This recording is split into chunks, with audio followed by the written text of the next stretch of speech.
LGR, London Greek Radio. Hello and welcome to All About Autism, our monthly charity show here on London Greek Radio, aimed at helping us all understand autism better so that together we can create a better society for autistic people as well as the wider autism community. My name is Dr. Chris Papadopoulos. I'll be your host for the next hour until 8 p.m. I'm the father of 3 children, 2 of whom are autistic. I'm the founder and lead of the London Autism Group charity, and I'm also a principal lecturer in public health at the University of Bedfordshire. Today, as always, I'm joined by my 2 lovely co-hosts and charity volunteers, Sophia Christophi, who is herself autistic, and Ellie Kolatsi, a parent of an autistic child. So, as listeners may know, on each monthly episode, we focus on a different topic connected to autism, and today's show we're going to be talking about the autistic experience when preparing, doing and managing educational tests and exams during academic study. We've selected this topic today because Sophia here has recently completed, successfully I should say, her PhD Viva, which was an amazing and is an amazing accomplishment. So the timing feels perfect and appropriate to explore this topic. So if you have anything that you'd like to ask or share that we can read out and discuss live on air, please don't hesitate to contact us. You can text us at 0737 661 1033. That's 0737 661 1033. Or email us at studio@lgr.co.uk. We'd love to hear from you, and do feel free to ask any question about autism, including today's topic, if you should wish to do so. So, we'd also like to point the listeners to our London Autism Group charity YouTube channel, which now has all of the past All About Autism episodes uploaded there, in case you ever miss a show and want to catch up. To find that, just go to YouTube and search for London Autism Group charity and subscribe so you don't miss future episodes that we upload there. So, Sophia, congratulations with your PhD Viva. It's an absolutely amazing accomplishment, right? Thank you. Yeah. Isn't it amazing, Ellie? Yeah, fantastic. Yeah, absolutely. I mean, it is the pinnacle of educational achievement, you know, and it is absolutely amazing that you and our community, both as a Greek Cypriot and an autistic person, have achieved this. So congratulations, absolutely amazing. So perhaps it would be useful, Sophia, if you tell us a little bit about what your PhD is, and also, I suppose more broadly, what exactly is a PhD? What is a Viva? Because I'm talking about you passing this Viva, but people may not know what that means. And also, what was your PhD about? Yeah, so a PhD is one of the highest level academic degrees that can be awarded. And the Viva comes right at the end. So a PhD can be 3 to 4 years full time, or it might go up to 6 years if you're doing it part time. And throughout that time, you're writing up your thesis, which ends up being almost like a book by the time you're finished. Well, it is definitely like a book, isn't it? It's like maybe 100,000 words, isn't it? Yeah, between 80 and 100. Mine's 259 pages of work. And then the Viva at the end is the oral examination, where you're sat with 2 examiners who have read your work, and they will ask you various questions, and it's to give you the opportunity to defend your work and justify your choices throughout the programme, and also helps them to decide whether you've met the requirements for the degree. So my PhD was focused on cognitive functions in autistic adults. So I was looking at differences between autistic adults and non-autistic adults in terms of like perception and the links to anxiety and sensory sensitivities. So it was a lot of work. What was the most interesting finding that you made in your PhD, would you say? So all of it together kind of built up a bit of a picture, but I think some of the bits that were most interesting were the findings that autistic people are less sensitive to contextual information. So that's obviously a really important part of day-to-day life, because everything happens in context. So if autistic people are not incorporating context in the same way or using context in the same way, that could have repercussions on other things as well. Really interesting. That is really, really interesting. And you mentioned you have two people who sort of verbally assess you and that sort of thing. But in my experience, because I should say that I'm an academic, so I have examined lots of PhD vivas. So I've been that person who's sort of tested the other person. Yeah. And, you know, from my own professional experience and having sort of been in the industry, so to speak, it isn't, you know, an easy thing. You know, I mean, in terms of the experience for the student, you know, I mean, it could very well be that you get two examiners who are bordering on aggressive, you know, questioning, you know, that maybe they really don't like what you've done and they don't understand it, and it upsets them in some professional capacity, and they can be quite you know, difficult with you. Yeah. And so it isn't just a test of intellectual capacity, it is also a test of, you know, can you sort of, you know, rationally, you know, address things as a student and sort of control your emotions and sort of manage the room, so to speak, you know. And it can be, and it can go on for hours, you know. I mean, it can be a daunting experience. Mine went on for 3 hours, but I was quite lucky because my examiners kind of split their questions. So one of them was talking more about the conceptual side of it, and then the other person had the more methodological questions.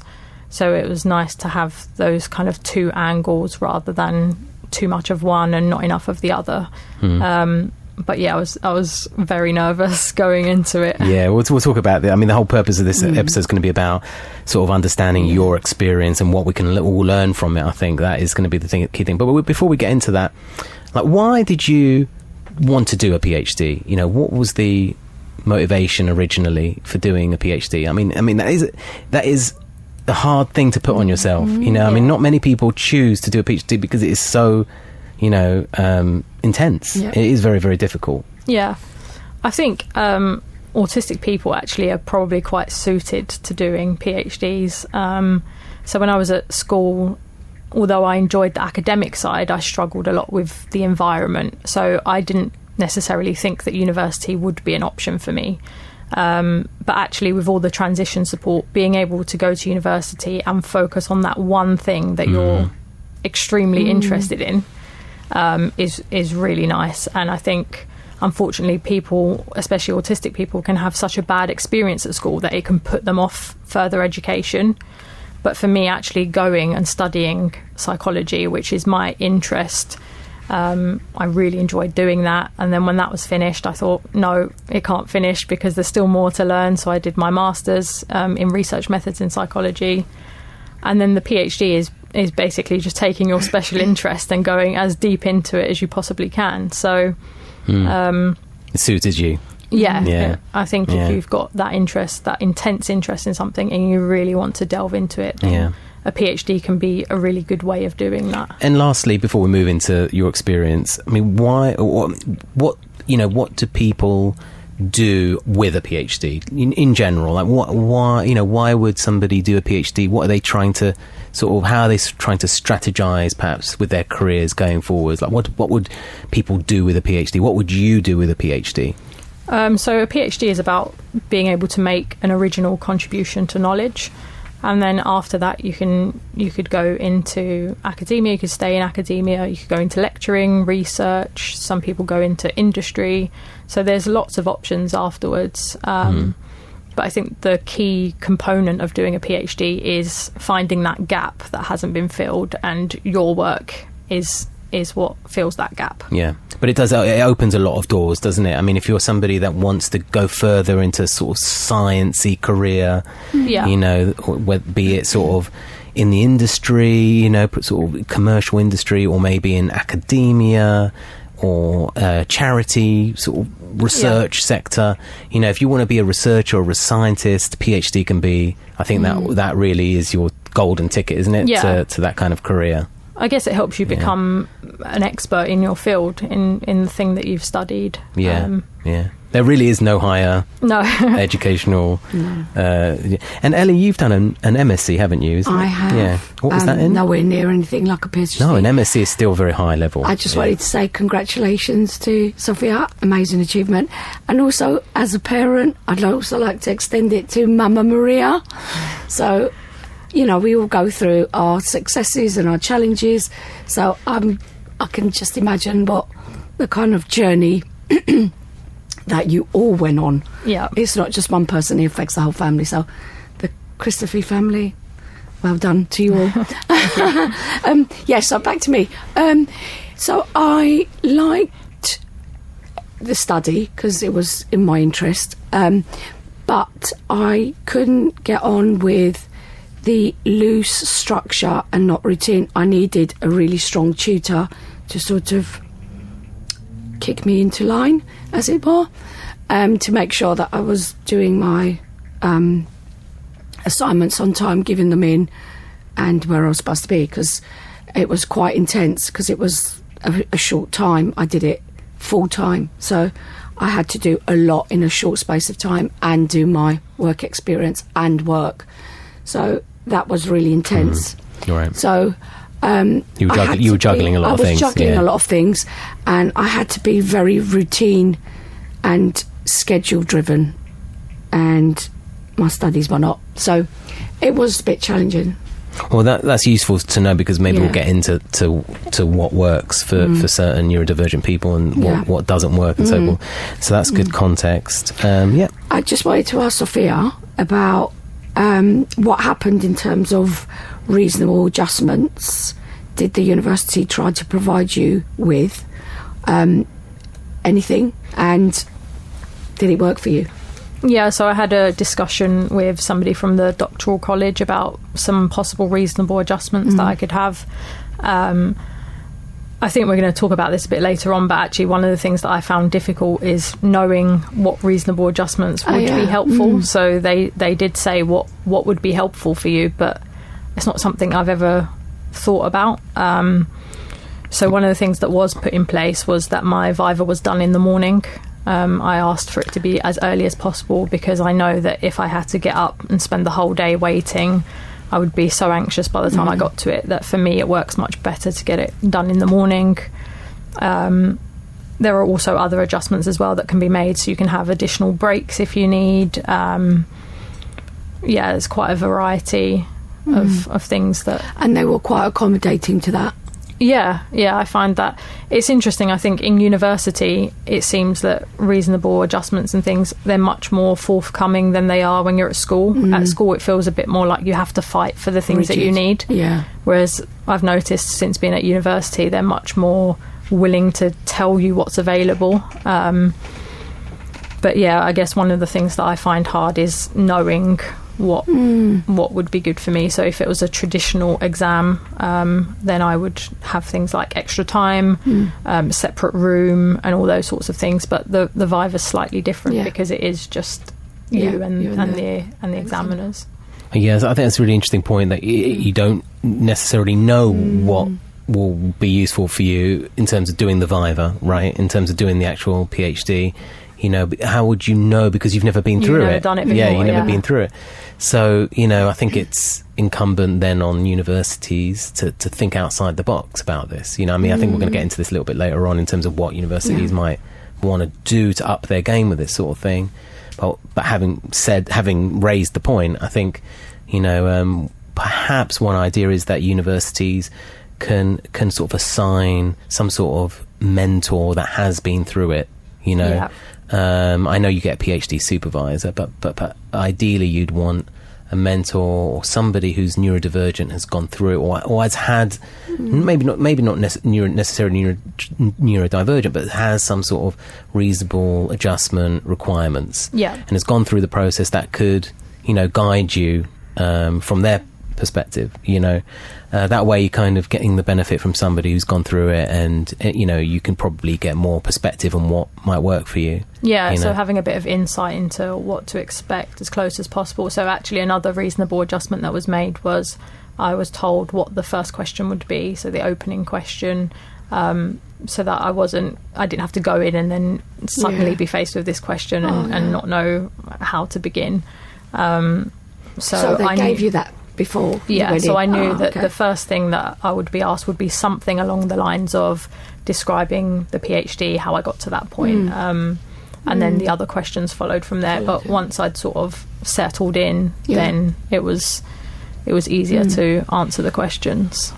Yeah, I mean, at my university, we also, I mean, it's a standard thing. All universities try to offer reasonable adjustments for students that require it. But for us, it's the standard sort of stuff that's been usually offered in terms of extra time, preparation for questions, that sort of thing. But, I think probably as we're going to discuss this more, much more could be done. I think it needs to be extended a bit more and a bit thought about out of the box. I think the traditional methods worked, but I think we need to move on from that, don't we? Yeah. And what type of assessment did you have for your MSc, Ellie? So it was continual, and it was also peer support, which was thinking about myself and the other person that you're. I did a counselling therapeutic with children and adolescents, so it was lots of experiential as well as going to my own therapy, so that was also extra and at an extra cost. So it was continual and continuous CPD, so it was intense, lots of lectures and experiential things. We had to also go away for a weekend, which wasn't too fun. Yeah. Yeah, you don't usually get that with PhDs. With PhDs it is going to be, as you described, like a situation where you're in a room and you've got two people in front of you. Usually it's that you've got somebody who's internal in the university, so they're internally employed, and an external who's more supposedly independent. One of them will be very, very, very sort of senior, and one of them will be less so. But you do need somebody, you two need to be quite senior. And sometimes there's sort of dynamics that happen between the examiners. There might be an experienced examiner who wants to stamp their authority on proceedings, and perhaps the junior examiner may not respond very well to that, and all of these kinds of non-verbal interactions come into play for the student, and the student needs to sort of, as I said, it's it helps if the student can read the room, read the context, as we discussed before, and that gives them an advantage. Did any of this come into play with you in terms of, did any kind of non-verbal elements influence the proceedings for you? Not that I noticed. I thought my examiners were both really nice. They did their best to make me feel as comfortable as possible.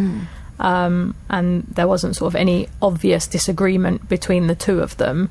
But I have heard of other PhD students that are going through their Viva, and it can go on for a long time because the examiners are not agreeing, and that must be a really tricky situation to navigate. But I was lucky that wasn't the case in my Viva. It ended up being a really sort of an enjoyable conversation. So whereas other things really feel like a test, this was just a really nice opportunity to discuss the work that's been done over a long period of time with two people who have read it and are really interested in what you found. So although initially it felt like a test and a lot of pressure, as you sort of get into it and you're discussing it, it's really nice to have that opportunity to share your work with these people. Did you have any sort of sensory processing elements come into play during it? Were you using any kind of sensory bits and pieces to help stimulate you or to keep you focused? Yeah, so I had a fidget ring on, and I was just fiddling with that underneath the table so that I was sat quite still, but I still had something to sort of keep me focused. The room was freezing cold, so there was no chance of feeling like tired or sleepy, which worked for me, because if I get anxious and I feel like hot, then I don't like to start to feel sort of panicky. But other than that, it was a really big, spacious room, which was nice. I didn't feel too sort of closed in, or that I was sat too close to the examiners. But I guess, again, they're all things that could potentially be reasonable adjustments. Yeah. They're not things that I'd thought about. I just turned up and that was the room. Yeah. But if I were to have to do that again, then now I know that actually a large room, more space, more open light, that sort of thing, makes it a much better experience. And I suppose what you were saying previously, Chris, about a mentor going through it and saying, going through like a checklist with you, how about this, how about that, do you want to sit near the door, where do you want to sit? As simple as that, isn't it? Lighting, what's the room noise like? Yeah, I think it's helpful to have someone to work with the autistic person over a period of time, kind of well before these sorts of tests come up, to try and unpick the things that might be useful.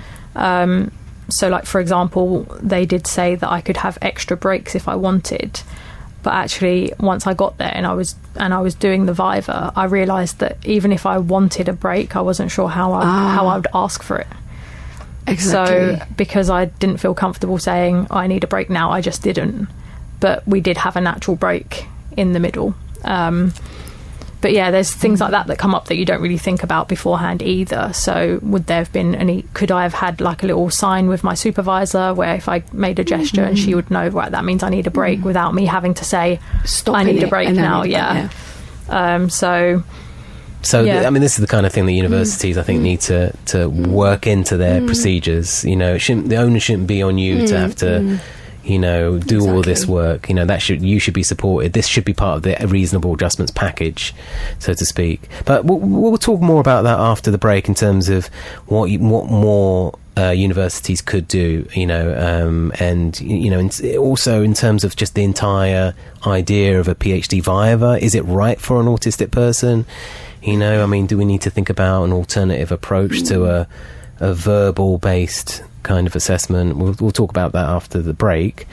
But yeah, let's go into a break. But before we do, to say again, if you do have any questions or points of view, please do feel free to send any thoughts out or any questions out about this topic or any other topic related to autism, and we can discuss it live on air. You can do that by texting 0737 661 1033. That's 0737 661 1033. Or you can email us at studio@lgr.co.uk. Yeah, we'd love to hear from you. So now it is time for a short break. Okay, welcome back, everybody. You are listening to All About Autism. Today we're talking about autistics in academia, and in particular we're exploring Sophia's wonderful PhD success, and we will get back into that subject. But first I'd like to just sort of quickly draw attention to a question that was emailed to us a few days ago, and so I'd like to touch on this question. It is a different topic, but it's worth touching upon, and then we will do a full episode on this particular topic. So I'll read out the question, we'll give a few comments, but then leave it there for now and come back to it in another episode. So the email reads as follows. Hello, I know you do lots of discussions about autism, and I was wondering if you are able to speak about Greek autistic children having Holy Communion and doing it when there is not a service on, as our community can sometimes judge little children in a service because they can be loud and not know that they have a disability, or even better, the priest could make an announcement, and I just feel that this issue needs to be addressed in the Greek community, and I feel that your platform should do that. All right, so thank you for sending that through. I think it's a really important point that you've made there. And, we'll touch on it now briefly, but as I said, I think this is deserving of a full episode, so we will do that. Unfortunately, it is the case that, it isn't just the Greek community, but most faith-based leaders in communities are quite often behind when it comes to understanding about the issues of neurodiversity, inclusivity, and accessibility. And this is an area that needs quite a lot more attention in terms of levelling up the quality of understanding from not just faith-based leaders, but community leaders generally, because it has to be the case that any setting that any member, regardless of their needs, tries to access, including churches and so forth, should be just as welcoming and accessible and appropriate for them as anyone else. You know, it shouldn't be the case that certain types of people are benefiting and certain people wish to benefit but can't. So, you know, you're absolutely right that at the moment that isn't often necessarily the case, and a lot of work needs to be done. It's not going to be easy to fix that, but it can be fixed. It can be addressed step by step over time. Either of you would like to comment on that? No, I just wanted to say thanks for the question, and it definitely needs addressing. We need to get the priest's feedback on that, and it's a place where people should be included, and sometimes it can be quite a hostile environment. Unfortunately, that's what we're here to talk about. So yeah, I mean, that is the purpose of this show, isn't it? To sort of break the barriers and the boundaries, talk about sort of conversations that need talking about, and suggest some potentially useful ideas moving forward. Anything you'd like to say about that, Sophia? No, I don't think I have anything to add to that. Just that, again, it's another space where the people there need educating. There needs to be more awareness, more acceptance. Same as in schools and public shops, trains, everywhere really. Yep. So yeah, it's just still have a way to go with that. Yeah, it's a sad situation, isn't it, where you've got a family who just want to do the Holy Communion but don't feel that they can do it because they're going to be judged or not accepted. So that's not right. We need to think about that. Yeah, for sure. Yeah. So going back to the topic of autistics and academia, let's talk a little bit more about what universities could do better to support autistic students in vivas, PhD vivas, but any kind of assessment really. Sophia, given that you've gone through this experience recently, what do you want to sort of draw our attention to in terms of what universities could do more of? I think something that probably would have helped me is to know what sort of options are available instead of having that open question. Yeah. So, like, what would help you? Because that's such a big question and I don't really know the answer to it. So I think maybe one way that it could have been sort of easier to see what might work is to have a list of what these are potential things that we can put in place. And then I'd be able to discuss that with somebody and see whether that actually would or wouldn't be helpful for me. So yeah, a bit. I'm not very good with a broad sort of thing. So like we were discussing earlier about having deadlines. I work much better with deadlines and knowing when things are going to happen and how they're going to happen. But yeah, also having the opportunity to discuss it with somebody who's been through it quite recently would be good.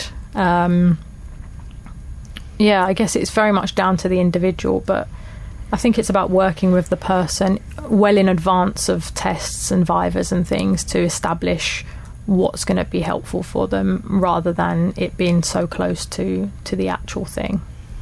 Sophie, I think you've written yourself a job description. You're a brilliant mentor. Do you think, especially someone, who's just gone through it, and that question of what can we do? It's like, well, how long's a piece of string? Yeah. I don't know. But if you're talking about it and you're saying, how about this?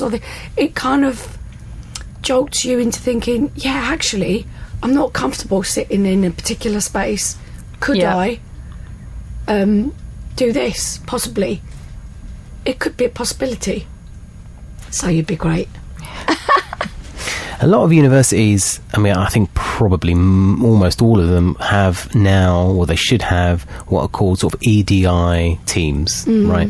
So their EDI usually stands for Equality, Diversity and Inclusion. Yeah. And the purpose of these teams is that, you should have people who can speak to these types of issues, who are perhaps, disabled themselves and have experienced these kinds of issues.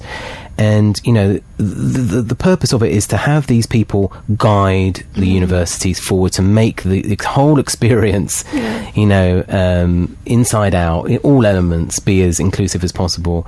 And, I just wonder, given your experience, Sophia, and my own experience of being, in this world, you and I, we don't really see clearly we haven't seen clearly the links perhaps between the EDI people within the universities and the impact they're having on process. I haven't seen it personally, and perhaps the universities need to do more of that. I mean, if they'd done that, the types of things you're talking about may have been explored more proactively. Yeah, so I found that with the PhD Viva, there's a lot of unwritten rules that I resorted to going onto Google to find out the answer. Yeah. So, like, for example, there was nothing saying whether I'd had to wear smart clothing or not. Given that it was a Viva, is it like a job interview? If it's like a job interview, then you normally wear smart clothing. So should I wear smart clothing? So I had to go online and see what do people normally wear to a Viva. Yeah. And then also things like when you go in, I actually asked Chris this: do you shake the examiner's hands? Is it that formal or isn't it? So there wasn't really. Well, my supervisor and Chris advised to be led by the team. So if they offer a hand, then you want to shake, then you can. But did they? They didn't know. So, sorry. But it was all of these sort of extra things that I was worried about, but I couldn't find the answer to. So I looked in the handbook and all the things, and it was also vague. Well, that's what I'm saying, which is the problem. They shouldn't. These teams exist, so the vagueness shouldn't be there. Yeah. But I still think it is quite vague. And because it's so different to any kind of other test. Other tests, you go in, it's a written test, you've got this much time to do it. That's it. It was really hard to sort of not worry about additional things alongside worrying about the actual Viva as well. And I don't know if that's something that non-autistic people would also worry about, or if it's more likely that neurodivergent students are going to worry about these details. But it was a concern, and it was also difficult to find the answer. So yeah, I think some more sort of detailed guidance, I definitely would have benefited from that. Yeah, you'd think that would be available. Yeah, surely that should be there. I mean, that is the purpose of these people. We've got to, as we keep saying over and over and over and over again, if we really want to level up the whole experience in any facet of autistic life, you've got to be led by autistic people. Right, and these teams should have autistic people in them. And so, is it that universities have these teams for the sake of having them, or are they actually? Is it tokenistic, or can they do better to actually listen to the advice that these people have and benefit from them in terms of process? There's a document you can write. No, sorry, I'm adding to your workload. Yeah, I'm sure there probably already are documents, that exist, that guides that universities could. But it's such a shame that you have to sort of, kind of look it up, Google it, and it's not. Here are your guidelines. There you are. Yeah, go away and read them. But then I think the other extreme to that is sometimes there are guidelines and there are suggestions, and because they've worked for a handful of autistic people, then it's assumed that it works for all autistic people. Yeah. So there's no sort of like middle ground of recognising that actually you have to take each autistic individual as an individual. But what's going to work for some people is not going to work for others. That bit of advice, though, that you got to treat everybody individually, should be in the guide. Yeah, that should be guide number one. Guide number one. Yeah. I mean, the fact is that you were saying that you were happy with the environment of your exam. That it was cold, but you were okay with that. The spacing of the people where you were sitting, you were happy with that.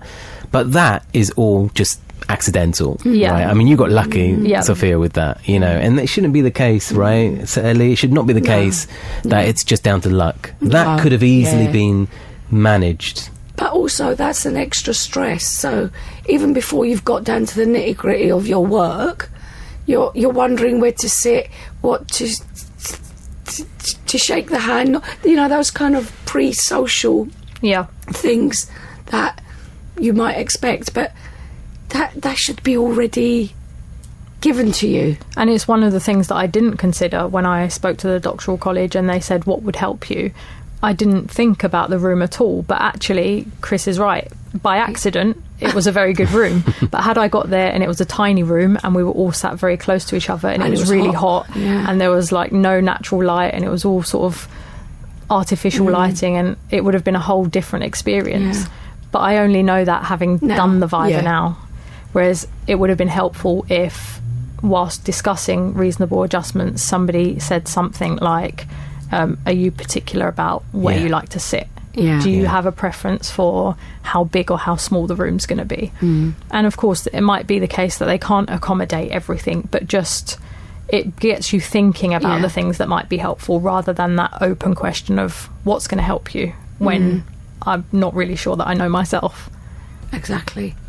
Were any of the examiners autistic, do you know, or neurodivergent? That was my question. Oh, was that going to be... Yeah, one of my examiners is autistic, and I found that really helpful as well, because I knew that she was looking at my work from an autistic perspective. So it was good to have somebody with that insight there as well. You knew she was, Yeah, she disclosed that she's autistic. So that can be part of the university sort of strategy in terms of levelling up. Part of the university sort of guidance should be, look, if you've got an autistic student or neurodivergent student, and the topic is, especially if the topic's about that world, you know, it's highly recommended that one of the examiners at least is an autistic or neurodivergent person. But that kind of structured guidance doesn't exist. No. And actually, being at school, I think I would have found it really helpful knowing that there's neurodivergent people in university, especially people in sort of like lecturer positions. You don't often hear your lecturers saying that they're neurodivergent. It's something that they might keep to themselves. But actually, as an autistic person going into that environment, for me to be able to see that that lecturer is autistic, ADHD, dyslexic, neurodivergent anyway, would make me think that actually I can do it because they're doing it. But I guess it's having that representation of yourself within the environment that you're in to feel more sort of definitely at representation home. Matters, as they say. So Sophia and Chris, what would you recommend autistics themselves in terms of preparing for an academic university assessment? Well, I think we've already discussed a lot of ideas about, you know, being proactive and trying to do what you can, and hoping that the university provides, is accommodating and provides those reasonable adjustments. But I think an interesting question really is, how can this sort of exam perhaps change for autistic people, or should it change? Because I think it's worth saying that the Viva experience, the whole Viva sort of setup, was designed by non-autistic people, and they had in mind when designing it that it would be an appropriate assessment of intellectual capacity for non-autistic people, and also non-autistic speaking people who lean into communication. And so, in verbal communication. And so I think there's that wider question about, well, do we need to think about a different approach for assessing maybe non-speaking or minimally speaking autistic people, or regardless of speaking, whether or not this is the right kind of assessment for autistic people? What do you think about that? Well, I was just going to say that is huge, because I think you've got to start way back from when they're small, nursery. They're always being observed. Can they speak? Can they not? And that huge emphasis on speaking and verbal communication. So we're talking about restructuring the whole education system, really, and examination and assessments. There's this amazing autistic advert that I came across recently. James Gordon actually pointed me towards him. His name is Ben Brew. Have you ever heard of him? Ben Brew. He's in the States. He's a non-speaking autistic person, young person, and he's done a few podcasts. And what he does, he uses letterboards and iPad apps to communicate. So he cannot verbally communicate. And the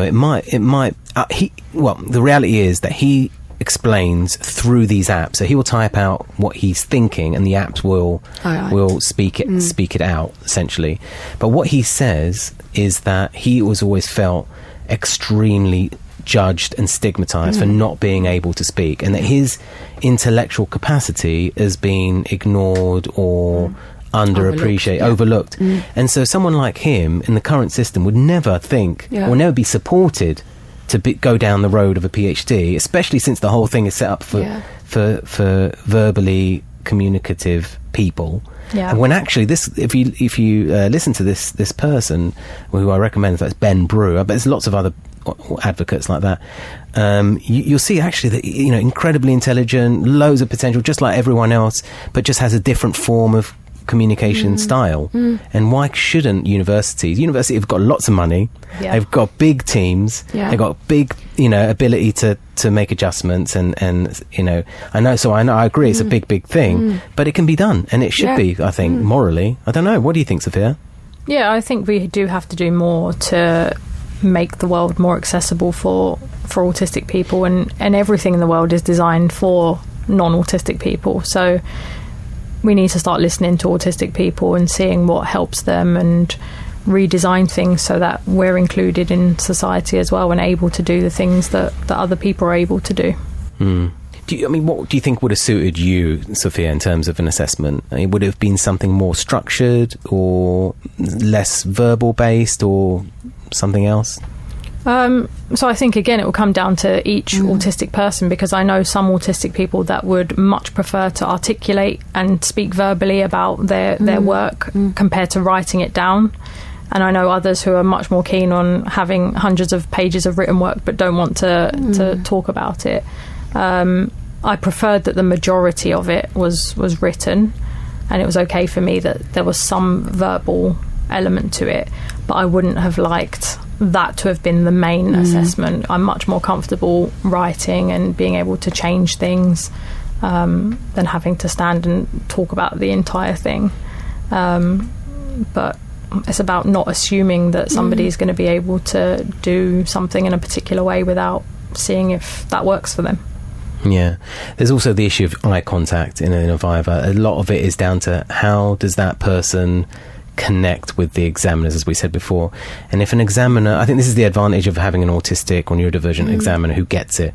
If the person is looking at if the examiner is looking at the student and the student's looking away, right, it isn't necessarily because of lack of confidence or being deceitful or hide something. It's just an eye contact thing. So that was mentioned at the start of my viva to the examiners, that because I was so anxious in the beginning, I may not make as much eye contact as I normally would, and for that not to be an indication of how engaged I am, but rather would show that I'm particularly anxious to start with.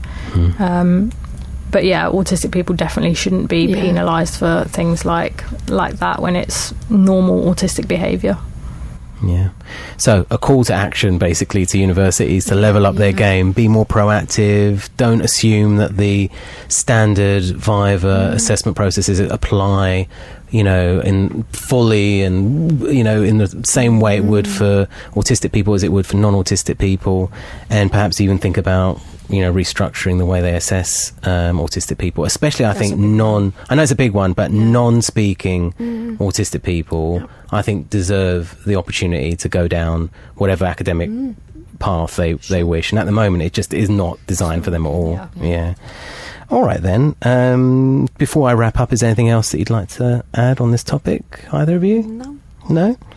All right then, well, thanks so much. That's going to bring us to the end of today's show. Our next show will take place on the 7th of March at 7 p.m, which, as always, is the first Thursday of the month. I'd also like to remind you to pop into our charity community cafes that we have in the community if you wish to support and connect with other people. Currently, we've got community cafes in Southgate, Islington, Ealing, Woodford and Grays. All of the information about these community cafes and how else the charity might be able to support you can be found on the website, which is londonautismgroupcharity.org. That's londonautismgroupcharity.org. And a reminder that you can find the recordings of these episodes on our YouTube channel, which you can find by searching YouTube for London Autism Group Charity. Thanks again to my amazing co-hosts, Dr. Sophia Christophi and Ellie Kolatsi. Also to the amazing Tony Neofidou for helping with everything in the background. James Gordon for his fantastic editorial input. And of course, as always, you lovely listeners. Next up is the amazing Andonis Brogobio. So stay tuned and have a great month. Bye. On FM, on digital radio, on your mobile and online. This is London Greek Radio.